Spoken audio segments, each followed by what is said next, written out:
Pulmonary tuberculosis. Now, why did they have to specify pulmonary? The fact is, tuberculosis actually affects other parts of the body as well. But for this chapter, we're just talking about pulmonary TB. Okay. So highly infectious disease, 546. Highly infectious, Miss Bob Marley? Oh, you want to turn off the light? Lights. Oh, right. Okay. So highly infectious disease started overseas, but there's really no difference now, although in first world countries like richer countries like America or anybody up north are still not really endemic, unlike in Southeast Asia, like from where I come from, or the Caribbean or South Americas. It's not it's endemic over there. Endemic meaning it's everywhere. All right. The fact is, in fact, it's endemic, in fact, that every newborn in those countries are going to be vaccinated against TB. Okay, that's how prevalent it is. So of course, to cut down on the incidence and protect young, especially newborns, from this highly infectious and potentially life-threatening illness is to vaccinate. Okay, there's no requirement here. That means, is it endemic here? No. So the only reason we have it here is because of immigrants like myself.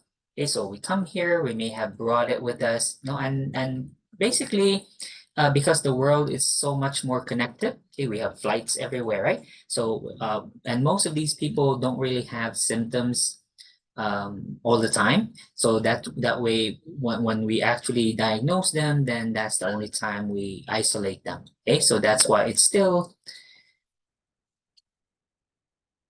being prevented here. All right. Okay, so how is it transmitted? Simply by breathing the same air the infected person is breathing. Right? Just being in this room, in a train car, in a public bathroom, okay, any enclosed space, it's easily transmissible. Okay, because it spreads by airborne because it's so small. So it's less than 5 microns in size. So therefore the organism doesn't fall to the ground. It lingers to the air. Okay, that's how small it is, can be carried by the atmosphere, okay, at this level in the atmosphere, okay, at ground level.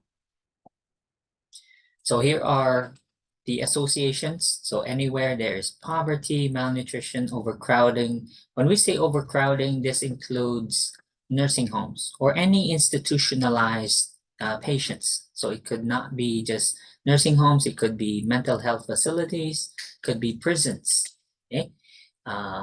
Orphanages, okay? Anywhere you have small enclosed spaces, okay? Like let's say at a daycare center, right? Whether that daycare center is for adults or for small children, it's overcrowded, right? So because we have this highly infectious disease already in this country, and as is the practice worldwide, we screen all healthcare workers. Okay, we'll discuss that shortly. As already mentioned, it's transmitted by airborne transmission. Okay, so you don't have to be really close to the patient. Okay, you could be riding in the same train car and you're already exposed to the organism. So since this is infectious, so let's review our chain of infection. All right. So there are 6 links in the chain of infection, correct? What was the first link? Microorganism. Oh, we have to have an infectious organism. Very good. So what's next on the link? Not yet. We'll do the host later. Okay, so let's look at the reservoir first. Okay, so the reservoir here obviously is a living person. Okay, so an infected person is the reservoir. And how does it leave that reservoir? Okay, through here, through talking, coughing, sneezing, laughing, or singing. So every time basically the reservoir, which is a living human, infected living human person, does any of these, so air comes out of their body and then lingers.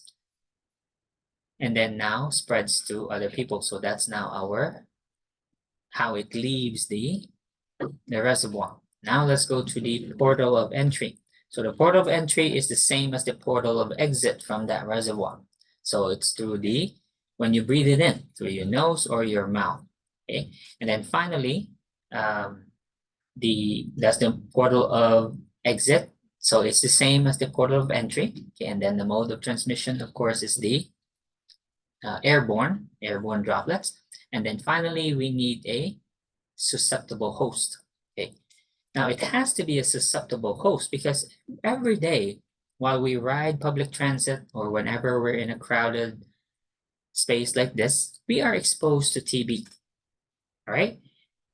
However, not everybody is a susceptible host. So let's look at who are susceptible hosts. I'll skip through the pathophysiology because this really means that since they're so small, these are small organisms and they can lie dormant inside the reservoir or the host body. Is it easy or hard to kill? Say so. They're very hard to kill. So you'll see later under management that we will use 2 or more antibiotics to kill this, depending on the type of infection you have. For drug-resistant strains, because although it tells you here that the most common organism is called the Mycobacterium bacillus, there are different organisms, there are different strains that can cause pulmonary TB. This is just one. This is the most common acid-fast bacillus, but there are many other strains, right, that can cause the same tuberculosis. So here are the risk factors, meaning this chart is talking about the susceptible hosts. Who are susceptible hosts to TB? So if you fall in one or more of these, then you are a susceptible host. First, anyone who basically has close contact with someone who has active TB. Later, we'll discuss that there are 2 forms of infection here. We have an active infection, and we also have an inactive or also called latent tuberculosis. Let me clarify the difference between the 2. Active tuberculosis means the person is infectious because they have symptoms. Again, I repeat, if you have active tuberculosis, that means you have symptoms and you are therefore infectious. Now, other people who are infected have an inactive form of the disease, meaning yes, they are infected, however, they do not have symptoms because their immune system is quite strong and therefore they have no symptoms, and that means they are incapable of transmitting the disorder. Does that make sense? Okay, again, 2 different forms of infection. We have active infection, we have inactive, or also known as latent tuberculosis. So if you're someone who lives with or works with an active infection patient, then you are at risk. Immunocompromised. So that's why you've probably seen commercials on TV when they're selling those expensive immunosuppressants. We used to treat psoriasis, psoriatic arthritis, or Crohn's disease, ulcerative colitis. The commercials go, before starting Envo, you should tell your doctor if you have TB or are prone to having TB, right? You've seen commercials go like that, right? Because those immunosuppressants, of course, cause immunosuppression and therefore puts you at risk for getting TB, right? Does that make sense? Okay. So who else are immunocompromised? Well, the very young, very old, obviously those with HIV or AIDS patients, and also those taking the drugs I mentioned earlier, or including steroids, okay, or transplant recipients, because transplant recipients are placed on immunosuppressants, including steroids. Substance abuse disorder. Now, this does not mean that, let's say you're an IV drug user, yeah, or an alcoholic. Doesn't mean it's spread through alcohol or intravenously. That doesn't mean like that. This just means that what do people who are polysubstance abusers have in common? Do they make the best judgments? No. So what do these people usually do?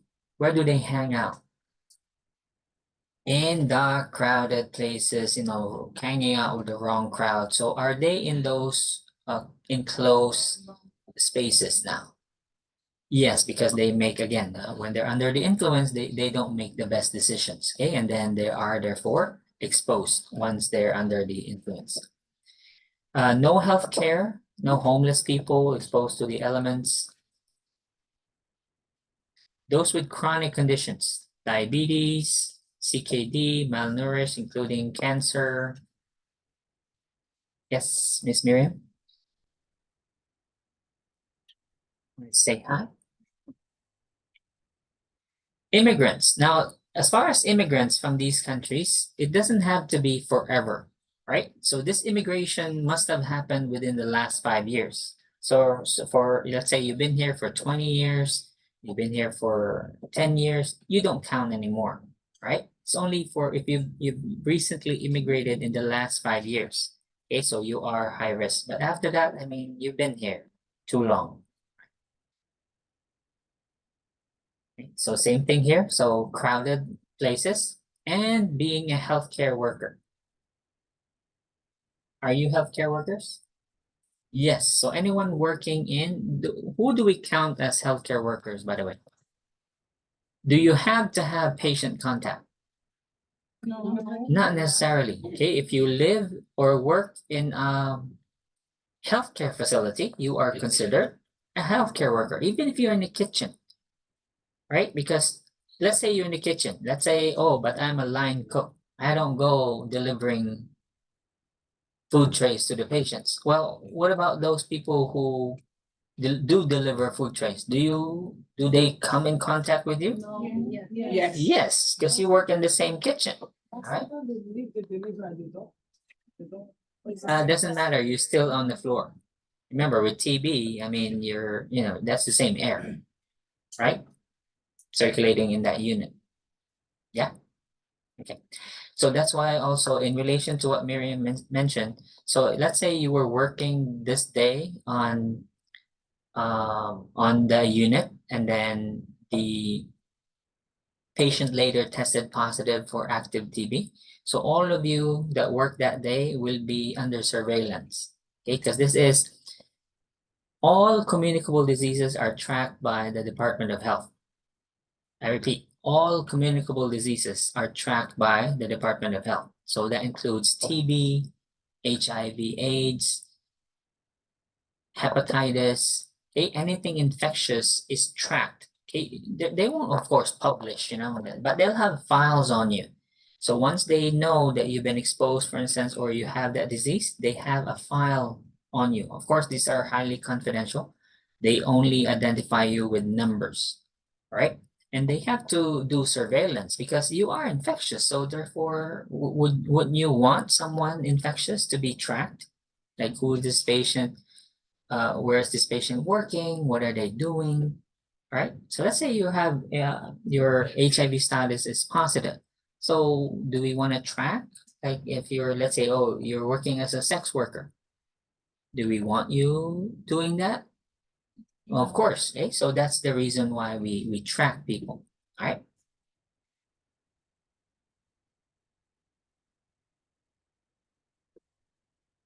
All right, let's talk now about the difference between active and inactive TB. Okay, so let's say you were exposed today somewhere, and now the organism spreads slowly. Here, spreads slowly, and it takes a while before you develop symptoms. Or sometimes, again, if your immune system is really good, then you won't ever develop any symptoms, right?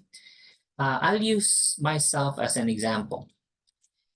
In the Philippines, we still test everybody. Doesn't mean, oh, it's endemic here, we won't bother. No, in hospitals, we still test either using PPD or quantiferon gold, right? Same test as you use here. Because it's the same industry.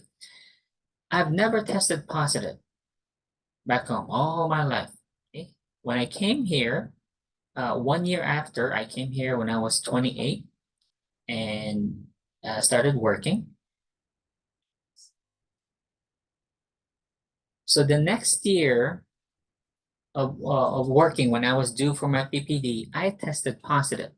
Now I thought that, oh, because of, people from my country say, oh, that's because of our PPD. Okay, that's why it's positive. Apparently, that's not true, because the PPD, no, sorry, not PPD, the BCG, sorry, Bacillum caltrine, yeah, something BCG, the vaccine that we received at birth does not offer lifelong immunity. I repeat, the BCG vaccine we received at birth, because we get one within the first month of life after birth, does not provide lifelong immunity. The immunity it provides wanes over time. So according to research, it wanes after 10 years. So therefore, my turning positive had nothing to do, which made sense, because why was I, if it was really from the BCG, then how come I was negative all throughout my career before I transferred here, before I immigrated here? Does that make sense? So therefore, it wasn't the BCG that made me turn positive. I was exposed to somebody. I was exposed to a patient. So of course, what did I say? Right? I don't believe this, right? I mean, I spent my entire 28 years back home where TB's, within feet of me, then I've never gotten exposed. And then here, I work here for a year and then I get it, right?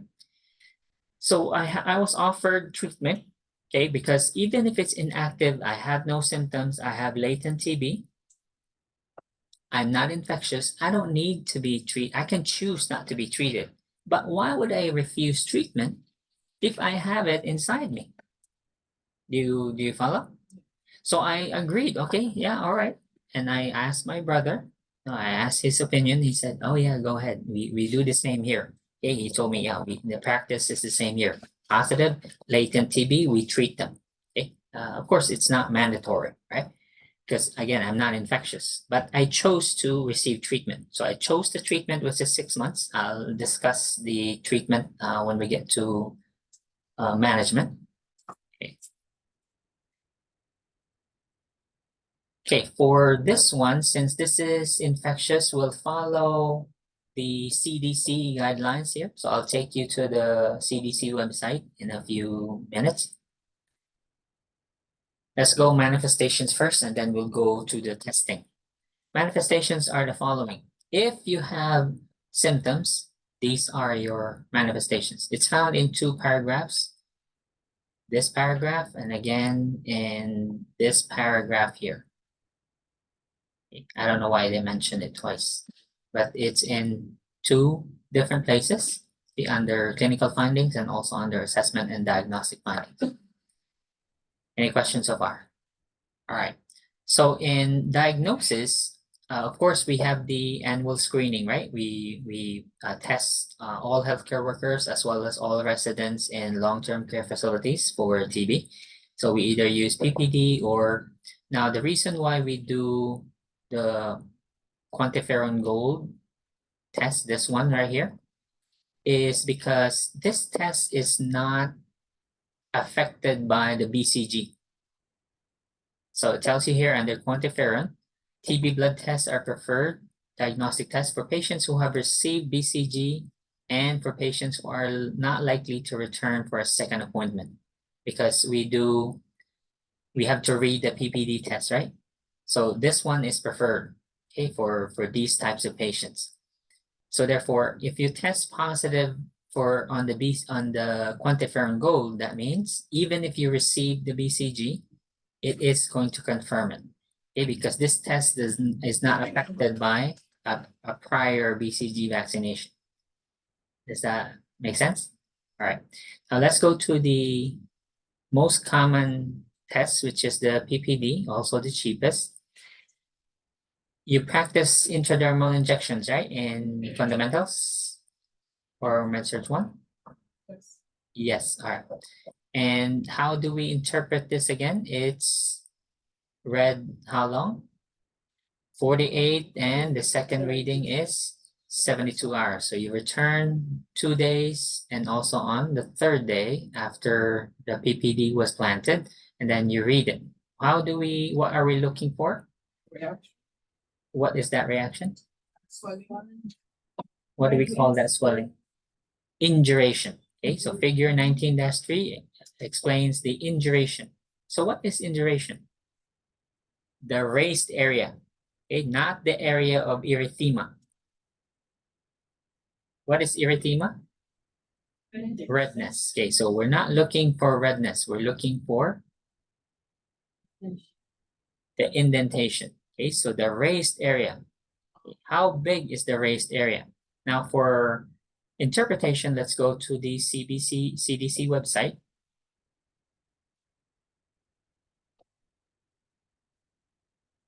So to go to specifically for TB, so just search CDC TB, no, sorry, PPD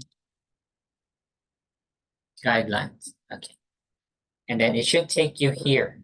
So it will take you to the CDC website, your guidelines, and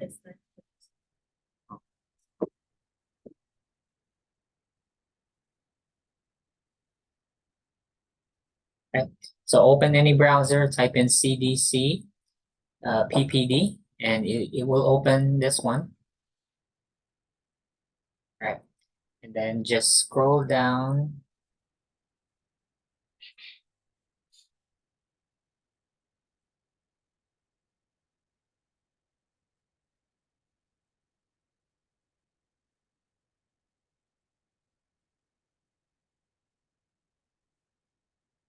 Sorry, I picked the wrong link.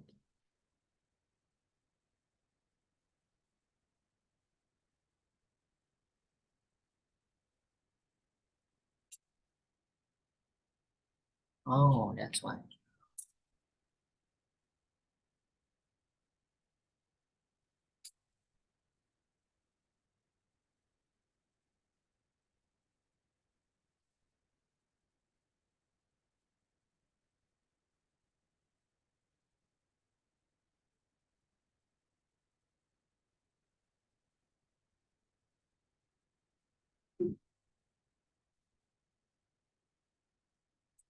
Okay, let's.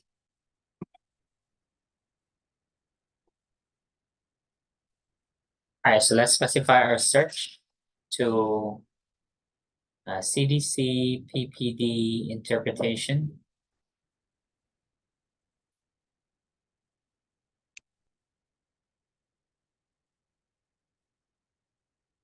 Right here, CDC PPD interpretation guidelines.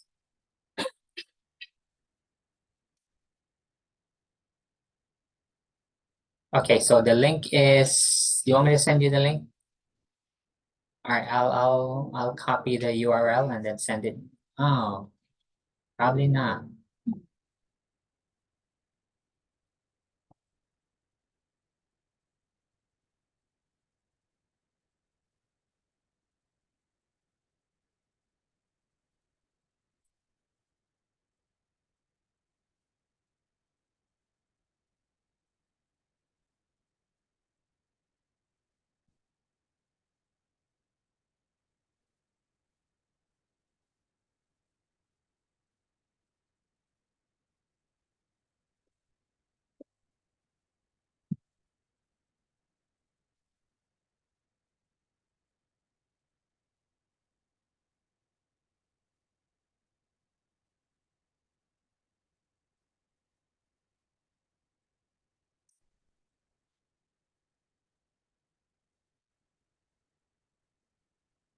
Oh.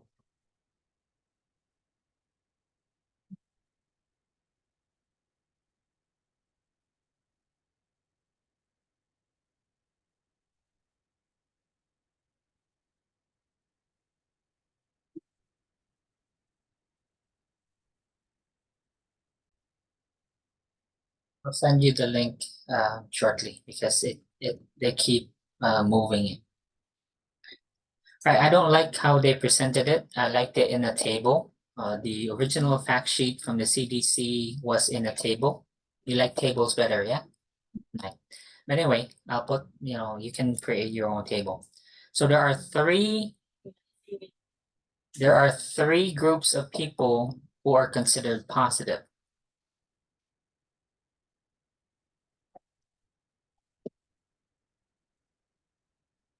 Okay, so a PPD in duration of 5, 10, or 15 in duration, millimeters, okay, not centimeters, these are millimeters, are considered positive in the following. Let's start with 5. So if you have a PBT result of 5 or more, it's positive if you fall under this group.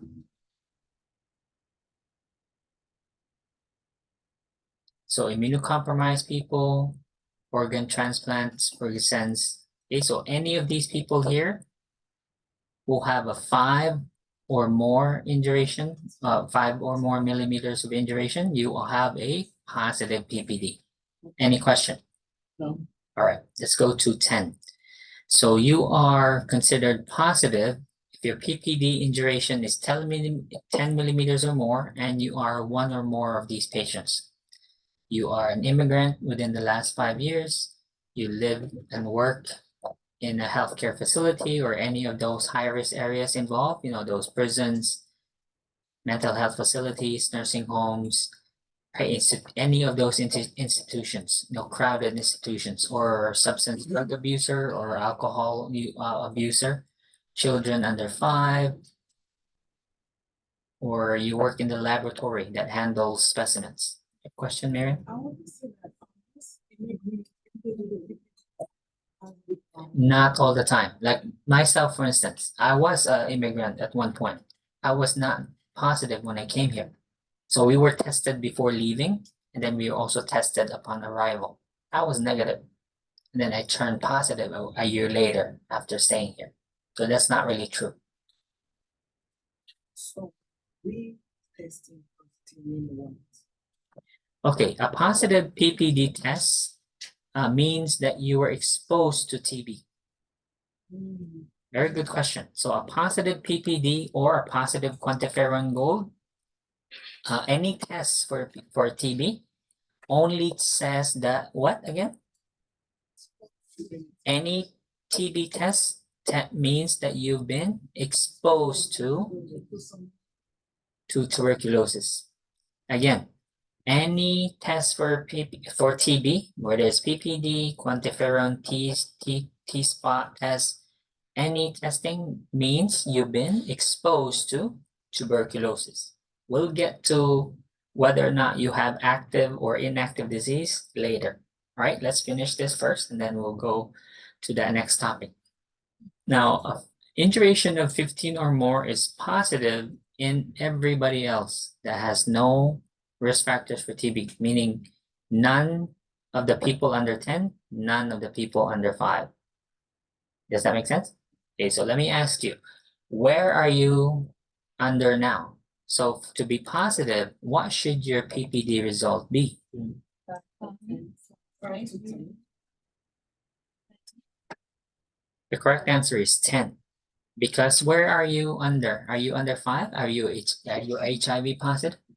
No. Maybe me, because I'm HIV positive. Okay, so I fall under 5. But you guys, unless you're HIV positive, you should be at least 10 to be positive.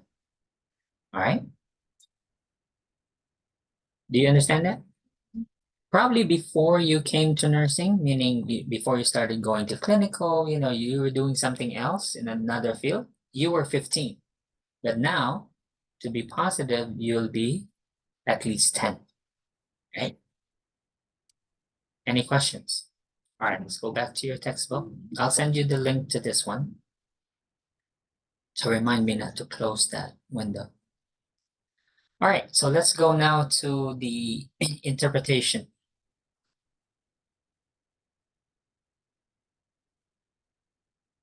All right, so I'm back here now under assessment findings and diagnostic tests. So here's what I said earlier. A positive reaction does not necessarily mean that active disease is present in the body. More than 90% of people who are tuberculin significant reactors do not develop TB. Are we clear? Yes? Yeah. Okay, let's look at the next statement. However, all significant reactors are candidates for active TB, meaning, are you susceptible? Yes, you are susceptible because you turn positive. That means you were exposed, and do you have the TB inside you? You have the organism inside you? Yes, because otherwise you wouldn't have turned positive. Do you understand that? Okay, but can we tell from these tests alone that you have either active or inactive TB? No. So let's say, of course, if it's negative, do we need to do further tests? No, you're negative. You're okay. Okay, so get out of here. If you're positive, however, because what does a positive test mean again? You were exposed. So therefore, do we need to do further testing? Yes. Okay. So the further testing here will now be, so it depends on what test you had. Was it PPD? Okay, after that, the doctor may recommend, okay, let's do a quantiferon and then let's do a chest x-ray. Okay, so we want to see, is this positive reaction mean you have active or not? So that's what the further testing will tell us. So if the chest x-ray is clear, it's negative. If your chest x-ray shows something, and especially if you have symptoms, now if you have symptoms, let's go here to the symptoms. What do you have if you're symptomatic? You have a cough, a fever, night sweats. So if you have any of these, so let's just say a cough, right? Especially if it's productive. If it's productive, we have to get a sputum sample. Here, spit into this cup, we'll send it to the lab, right? Then if it's positive, then we isolate you. Because now you have a positive active disease. And then we'll begin treatment. Yes.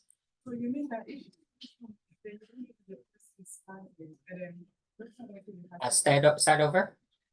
Start over again. So your scenario. I want to say, I want to say that if you live with someone who has TB, Correct. and then you don't know that you contracted the TB, you go to the hospital, they have to isolate you after the test result. Well, you fall under risk factors right here. Okay, so let's answer your question one at a time. So you're under chart 19-10. Yes, right here. You have close contact with someone who has active TB. So you are at risk. But we don't know, because if you may not be a susceptible host. So we have to test you first. So we test you either PPD or quantiferon gold. So no isolation unless we suspect, because let's say you just come in like this, and then first thing we'll ask is, do you have any symptoms? No symptoms, there's really no need to isolate. But if you say, yes, I have symptoms, I live with someone, we'll isolate you first and then do testing. All right, does that make sense? All right.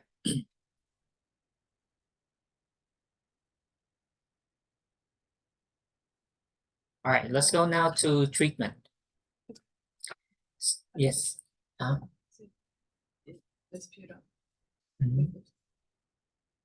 Right. They don't have to. We do. Yeah, we do chest x-ray. Yeah, but if you have symptoms, we need a sputum sample. We need to do sputum culture. Now the sputum culture will confirm TB. All right. So here, it has to be a culture, okay, not a sputum smear. It has to be a sputum culture. Okay, so we need to identify, we need to grow the organism in the petri dish to make a positive diagnosis. Okay, and then for nursing homes, because of their immunocompromised status, we do 2 steps. Okay, we have to do PPD twice. Okay, management. It's all about medications and isolation. Okay, we'll tackle each topic one at a time. Now, the treatment for active TB is between 6 to 12 months. It can be prolonged if the patient has a different strain. Okay, it could be longer than 12 months. Now, for our purposes for testing for exam 1, we will only discuss, because there are different types of TB infection. We will only discuss primary TB infection, and we assume that you don't have the multi-drug resistant strain. Okay, so for Mycobacterium tuberculosis active infection only, okay, which is regimen 1, okay, first regimen. All right, here's your treatment. Again, this is for who? Okay, primary TB for only the Mycobacterium tuberculosis strain, okay, not for other strains. So there are 4 drugs that you're going to be taking: INH, Refam, pyrazinamide, and ethambutol. Okay, only the 4 that I mentioned. Let me repeat: INH or isoniazid, rifampin, pyrazinamide, and ethambutol.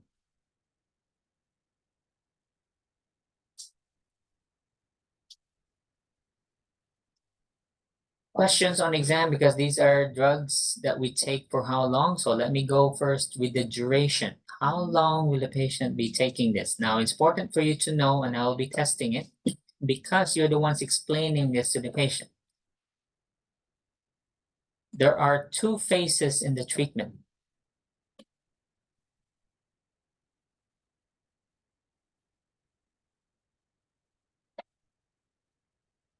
Okay, in this paragraph, page 550. So recommended treatment guidelines from the CDC is the initial and continuation phase. I repeat, 2 phases of treatment, initial and continuation. During the initial phase, which is 8 weeks, you're going to be taking all 4 medications: INH, Refam, pyrazinamide, and ethambutol. Now, they add vitamin B6 because one of these drugs depletes your B6 in your liver. So we don't want you developing neuropathy because of that. So they add vitamin B6, okay? But just understand that the B6 here is not used to kill the organism. Does that make sense? Okay, so only the first 4 are the actual antibiotics. Are we clear? Okay, so the anti-infectives used are the first 4. We add vitamin B6, why again? Because one of these will deplete your B6 vitamins in the liver, right? So this is more like a preventative measure. So for the first 8 weeks, you're taking all 4. You understand? So let's go now to the continuation phase. So continuation phase is another 4 to 7 months. So therefore, how long is this? At least 6.5 months or up to 12 months. Okay, or it could also be depending really on your strain. But for primary pulmonary TB, so the minimum treatment is 6.5 months because it's 18 weeks really. 8 weeks initial and then another 18 weeks for the continuation. So that's what, 26 weeks, right? So that's 6.5 months. Okay. Yeah, because it's 26 weeks total. So about 6.5 months. Let's just say 6 months. Okay. For the continuation phase, what are you taking? Only isoniazid and rifampin. Repeat. For the initial phase, 8 weeks, how many drugs are you taking? 4. For the continuation phase, which is another 18 weeks or another 4 months, how many drugs? 2. Just 2, just down to 2. Now, why is this important to explain? Who are these people again that are likely? Majority of these patients, who are they going to be likely? Let's go back to chart 19-10.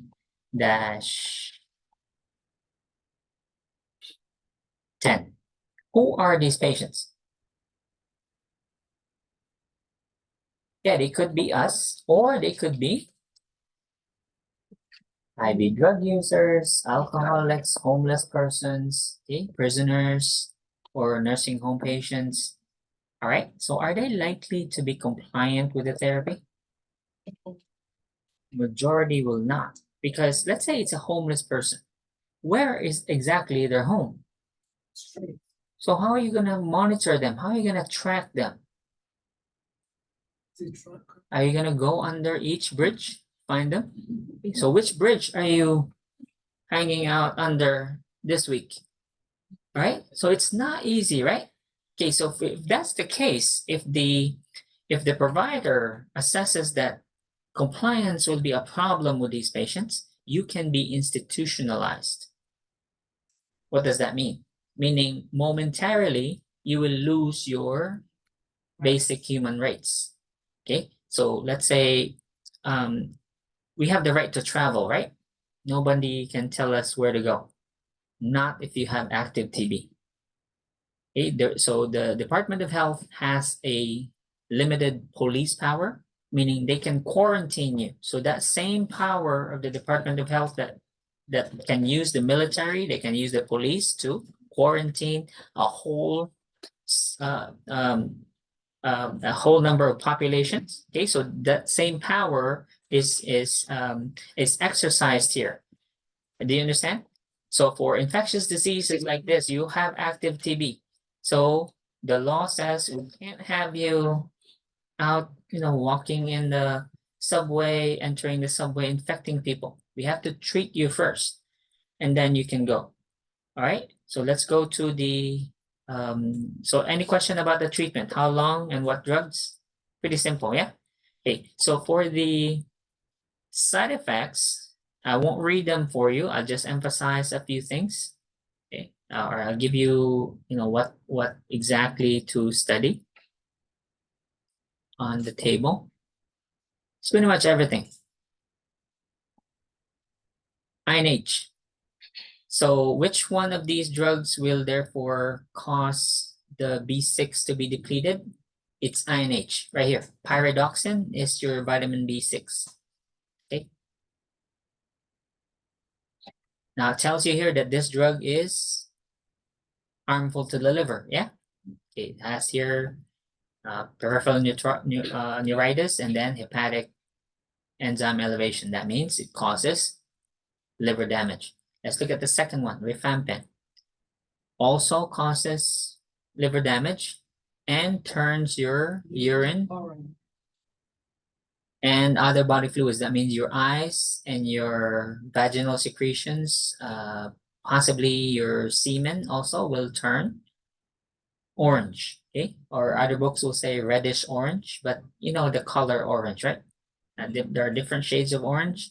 Like there's a Trump orange, and then there's also the orange, right? And there are the salmon orange. But anyway, it resembles orange. Is this harmful though, or is this okay? It's okay. This is okay, all right? Meaning this is a harmless side effects. Do you understand? This is a harmless side effect of rifampin. Now, it's different if it's dark urine because this is now the second drug that causes liver damage, correct?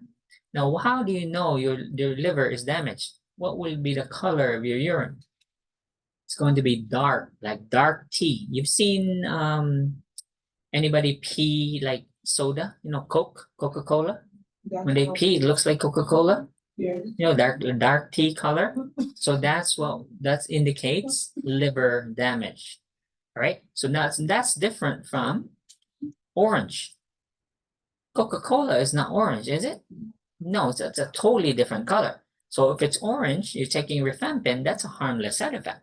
All you do is, tell them, okay, don't wear your white, favorite white underwear because that will be stained. Okay, your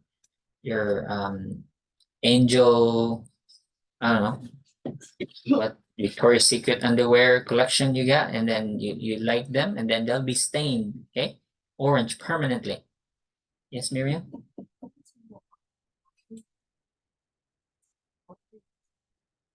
What do you mean, what creates TB? You see that. What was it? Cigarettes, I know, this is an infectious organism. Who created it? I don't know. God created everything, so God must have created TB. How to prevent TB? Well, we've been talking about vaccination and isolation. And then staying healthy, we have the chart 19-10, right? Risk factors. So those people have to be monitored because they're high risk for TB. Yeah. Did I answer your question? Yes. All right.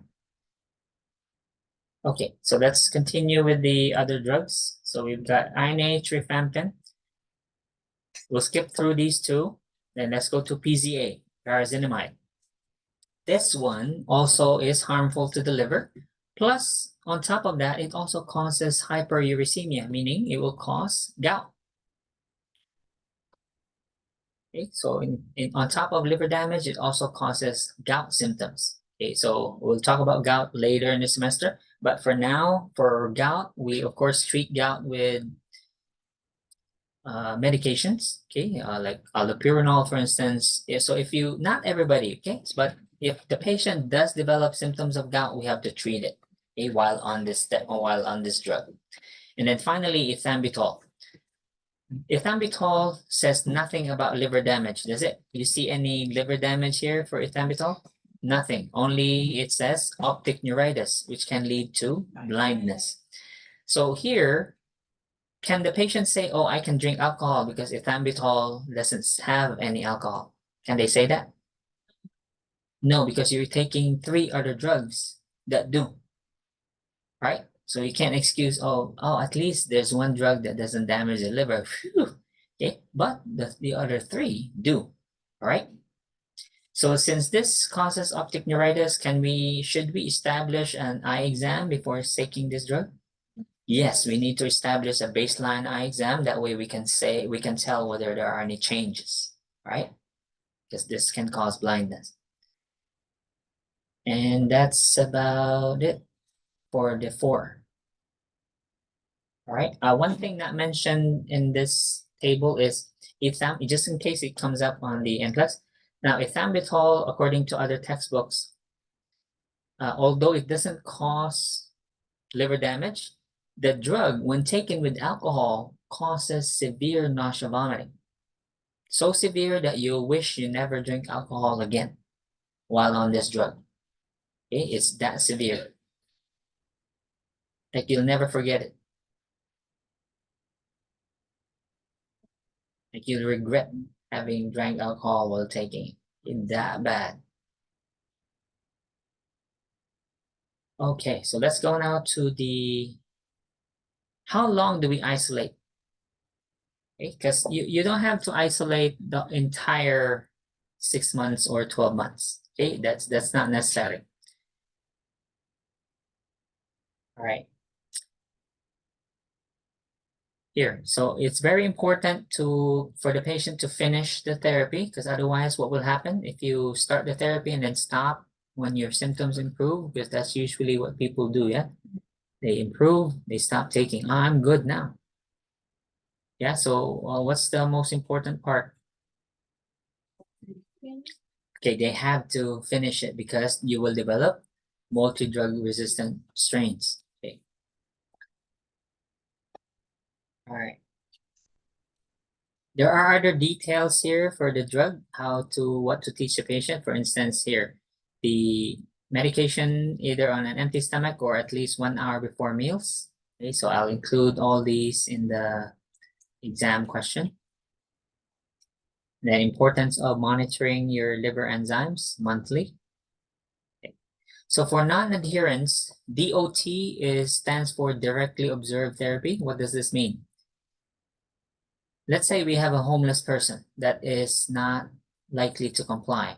So we don't have to change their environment, meaning we don't go, oh, you're homeless, oh, we're gonna put you in a facility. No, not necessarily. Okay, so we reason with the patient. Okay, we tell them the importance of completing treatment. Of course, there are non-compliance that will say, oh, this is America, right? You can't force me to do anything. I have my rights. So you just gently explain, yes, you do, sir, but your rights might be suspended if you don't finish the treatment. Okay, you may be institutionalized against your will, okay, until you comply with the treatment.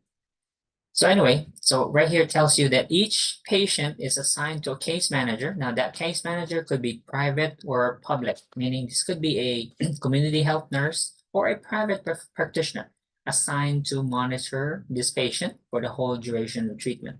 Okay, so they'll find someone in the community. Oh, yeah, it could be a private practice. Hey, this homeless guy hangs out here. So can you take charge? And they'll be paid. Okay, they're paid by the government. There's millions of funds here allocated for TB eradication. So they'll be paid. Okay, so you monitor this patient's treatment. If they're under DOT, they're not given a pill bottle. They're asked to come to that, whoever is managing their treatment, they come to that facility or that practice and then take their pills there every day. Now, how do you ensure that they come? We provide them with the transportation, or sometimes we include a meal allowance as well. It depends really on the scenario, the particular patient situation. So they'll be given, for if they're in the metro area, then they'll be given a metro card. Okay, here are your trips. Okay, for your trips, make sure you come here. So they can't make an excuse. I have no money. Here's your transportation. I'm hungry. Okay, here's a meal allowance. Okay, for the day. So they come and then finish the treatment. Does that make sense? Again, all these are paid for by your tax dollars. I don't think you'll complain, do you? You want people infectious running around? Or you want them treated? Yeah, okay, so we have no problems with that, yeah? So here, preventing transmission. So if this patient is in the community and are living with family members, so all we do is test the family members. So they're active TB, so we ask them, okay, can you have all members of the family come, and then we'll test them all, okay? And then if they're positive, then we do the same thing.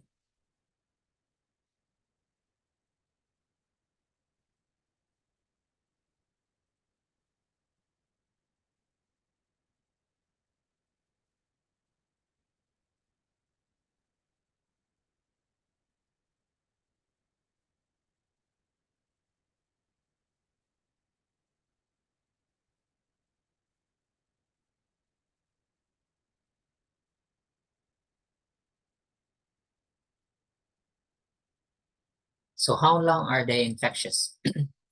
I can't find the specific statement, but in this chapter, it will tell you that with continuous treatment, 2 weeks after continuous treatment, and the patient shows some improvement of the signs and symptoms, they are no longer infectious. 2 weeks of continuous treatment and with improvement of symptoms, 2 weeks,